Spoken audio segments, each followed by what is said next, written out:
Okay, my name's Pete Sears, and play the bass and piano and a little bit of this and that. And been with these guys about 8 years, and we've been doing it since playing music since 1965. So, 7 years in old. London. Well, he's too shy to tell you, but he was one of the founding members of Jefferson Starship. He was in Hot Tuna for 10 years. Pete has played on some of the greatest albums ever. I love that Rod Stewart record. Yeah, That was Maggie awesome. May. You know. Some great historic, iconic music. So I'm Roger McNamee, and I play guitar and bass in this band, and I write the legends, and I am the interface to the poster artists. My name is Barry Sless. I play guitar, pedal steel, a little bit of bass. John Molo, I play drums. My first big gig was with Bruce Hornsby in the Range. I played with John Fogerty, and I ended up doing about 600, 700 gigs with Phil Lesh and friends. And also the Abramowitz-Hoffman wedding a couple of months ago, I did that as well. That was a killer show. That was... They had him in the aisle. I heard about that. Yeah, I heard about that. I'm Jason Crosby, and I play violin and keyboards with Moonalice and Doobie Decimal System. Questions? Raise your hand up and I'll bring you the microphone, please. Thank you. Chris here from 92.5 The Bear. I wanted to ask what your impressions were of BottleRock this year compared to last year. How has it been for you guys this year? So I've spent the most time here. I got here Friday night, so I've seen the whole festival. I'm blown away. I mean, the production here, everything about it is just amazing. I mean, we've played a lot of great festivals, right? We get to play Hardly Strictly Bluegrass, we've been to Bonnaroo and Summer Camp and Oregon Country Fair. And these guys have something unique that is, I mean, talk about something that fits the Napa community. Oh my God, the food is amazing. I mean, I'm not a wine drinker, but if I were, I would think this was as close to heaven as you could possibly get without having to. I was going to say, what do you think specifically might set it apart from, like you said, a Bonnaroo or any of the other ones that you've been at? I just think Napa's a lot nicer place to go for a festival. Yeah, having done both. Bonnaroo's a great hang and everything. Yeah. But what Roger was saying, as They soon don't as got you... any vineyards there, right? Yeah, it's a little bit different. As soon as you walk on the stage here, you can tell the tone. It's a very clean, organized place, and the guys are ready to help. The whole staff, the guys and the girls, everybody's ready to help you out with it. So, just the tone from the get when you walk in. You can just walk out there. It's clean. It's Napa. And for me, I can't speak for the other guys, but I haven't heard a lot of the new bands. So I've heard a lot of music I never heard before, and I was really impressed. There was a lot of, Anything sticking out? Yeah, I saw Portugal the Man, and I'm sitting there listening the first time going, wow, these guys are really young, but they were influenced by Pink Floyd. And then they finish up with a Pink Floyd song, and I'm thinking, well, at least they one for one, right? But I thought they were really cool. And I thought the guy who came after him, who was like something the Giant, I forget what. But Young the Giant. Young the Giant. They were really interesting too. The band Echo Smith, to me, brings back some really classic harmonies. They have that family sound. I don't know that they're family, but boy, they sound like it. They just have some really rich harmonies. Wavy Gravy on the culinary stage. I know, right? And it was really fantastic. And Michael Franti that whole culinary stage thing is a cool idea. And the other thing is our poster artists are printing posters over at the minor stage. So we have an exhibit of rock poster art from the Haight Street Art Center, and then they are live printing silk screens over there, which I encourage you to check out. And again, that's not something you're going to be able to do in Tennessee or Virginia or any of the other great festivals that you might go to, because they don't have, poster art's not an indigenous thing the way it is around here. Awesome. Thank you guys so much. Thank you. Raise your hand, please. Questions? Okay, I will ask the next question. How did you guys get together and put together Moonalice? How did that happen? Well, originally, we all knew each other, right? So it starts with the fact that we played together in various incarnations before. But T-Bone Burnett, the producer, after Oh Brother, Where Art Thou, he plotted out a whole series of Americana roots albums. And we had both the good fortune and the misfortune that we were being done at exactly the same time as Racing Sand, which was the Alison Krauss Robert Plant album, which of course won every prize on earth, attracted all the attention, so nobody was paying attention when it came out. But that experience was amazing, and T-Bone, you know, he really motivated us to create Moonalice, which is what led to the, you know, he wanted to do a Roots album that was San Francisco psychedelic, and so we were put together specifically for that. And for me, I was driving down the road, up the road from LA to San Francisco, and I was going to do a gig with Mike Watt and Nels Klein and Willie Waltman at the Red Devil Lounge. I don't know that you've been there, quite the place. I called my friend Barry Sless. I said, Barry, what's up? He goes, oh, we're out here in Woodside checking out drummers. And I said, can I come by? And that was by 6 years ago, I guess, Roger. Yeah, just slightly more than 6 years ago. So John is, yeah, it was one of those great things. I mean, we didn't have the courage to ask John to audition because it never occurred to us that he would say yes. And it took about a song and a quarter, and then we were done. I said, I'm in, and they went, okay. Yeah. And tell us about your process in writing your music and the collaboration, and how you work it together.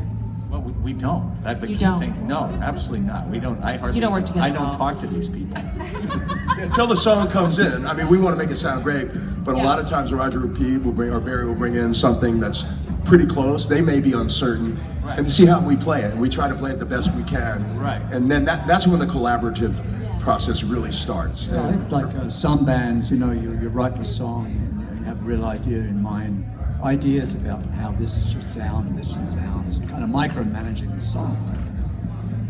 What's the point of doing that when you've got a bunch of great players? Yeah. Right. So I just come in with, when I write a song, I just come in with chords, and melody, and singing, vocal, and just whatever anybody feels like playing. Yeah. And that it's a very cool process because not all songs make it through it, right? It's, you know, some songs you go out there and the first time you play it, it doesn't work out right. It's like, well, It's the first thing you man, ask is, do you like the song? Yeah. Right. And if it's not good, I blame myself. You know, it's always that thing, oh, Well, man, everyone's it sounded good when he was playing. It's always Yeah, the drummer's and fault. everyone, you know it's an issue when they say, you know, I really think that should go on your solo album. There's some questions here, folks. Hi, I'm Ashley from KSN Radio. I was wondering what keeps you guys in the music industry? Like, what is it about the music that's keeping you there for so long and brought you guys together? Well, it's obviously the money. Yeah. And the perks, I'm sure. Yeah, that's funny Roger would say that. I don't know, it's almost like a vow of poverty, and if you get lucky, Yeah. you know, maybe you'll be able to accumulate something. It's tough. I guess you do it because of the feeling you get when you're playing music. For me, it's like riding a bike or surfing, even though I don't surf, or snowboarding, something like that. It's a great feeling. And so it was just my choice. It was obvious for me. I wasn't going to be a lobbyist in DC or something like that. So drumming, I don't know. But yeah, what else would we? But What no else would we be surfing, doing? no? It's the only thing we know how to do, really. So. But the thing that is, bring it into why do you do it now, right? One of the things about music that's really cool, and the same thing is true of poster art and photography and a bunch of other arts, that it's a thing that an individual or small group can do that makes the world better for a large number of people. And if you think about it right now, we live at a time when there's some really nasty people in the world making life a lot more difficult for people than it needs to be. And, you know, we can't fix that, but if we go out there and we kind of really put everything into it, we can change some things. And what's interesting is Moonalice has been an excuse for a whole bunch of things, not just music and poster art, but like our videos. That began with our drum tech saying, I want to just put up a video camera and take shows. And then fans asked him to buy DVDs, and one thing led to another. Next thing you know, we're doing multi-camera shoots. Now, it took him like a month to mix one down, and we were playing 20 shows a month, so that didn't work. So eventually we had to go live, and we didn't know anything about live, so we had to figure that out. And then we figured out how to get all the cost out of it so it was really cheap, right? And you sit there and you go, I don't know how people are going to use that, but the thing that we've figured out with live broadcast, anybody can do. And, you know, our attitude is, look, somebody wants to try it, God bless, we'll show you how to do it. Because it's, you know, it's, like I said, it's us against them. And, you know, I'm particularly not that excited about them. So I'm trying to encourage all the people who are like us to kind of like, let's do something about it. And the way you do that is, you know, you play music, you make great art, and you show people, hang on, there is a silver lining to all this weirdness that's going on in the world right now. Hope Thank that's you. not too much. That was perfect, thank you. What do you use for your live performances? I'm sorry? What do you use for your live performances? Are you using? I use weed. Yeah, they're one.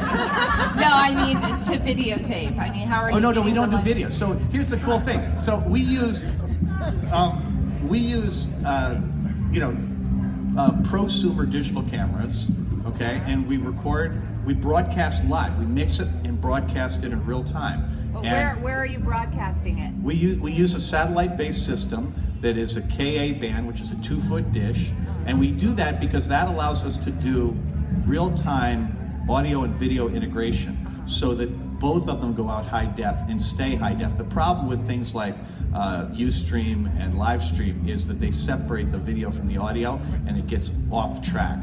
And our way of doing it, you got so much bandwidth that even when you dial it down, you keep the two of them totally pegged, so it produces a way better outcome. And the great thing is right now Ka is starting to get expensive because everybody's figured it out, but there's new stuff coming that'll be really cheap. And you know, we're just blessed living in Silicon Valley. We're surrounded by all these technologists, and we've just made ourselves available as a platform for them to, you know, to figure all this stuff out. And it's been really fun to watch. And it's great to be an excuse for doing something positive, right? I mean, mostly bands are just struggling to get by, and we're in a privileged position because of where we live and because of the things that have happened, and we're trying to take advantage of it. The music business has changed so much, of course, from the early years, you know, when the record company, they'd come hear a band, they'd sign the band, and they'd promote the band and make a record first, then they'd promote the record on the radio, and then you go on tour. And of course, with the record companies, they got a little greedy with prices when the CDs came out, and I think it sort of backfired on them. They charged too much for the CDs. They got a little greedy and a lot stupid. Yeah, and so everything really turned upside down, and with people copying CDs, and a whole new generation of people that really have no concept of ownership of music. Anybody who went to all that trouble to create that music, it does take a lot of energy to do that.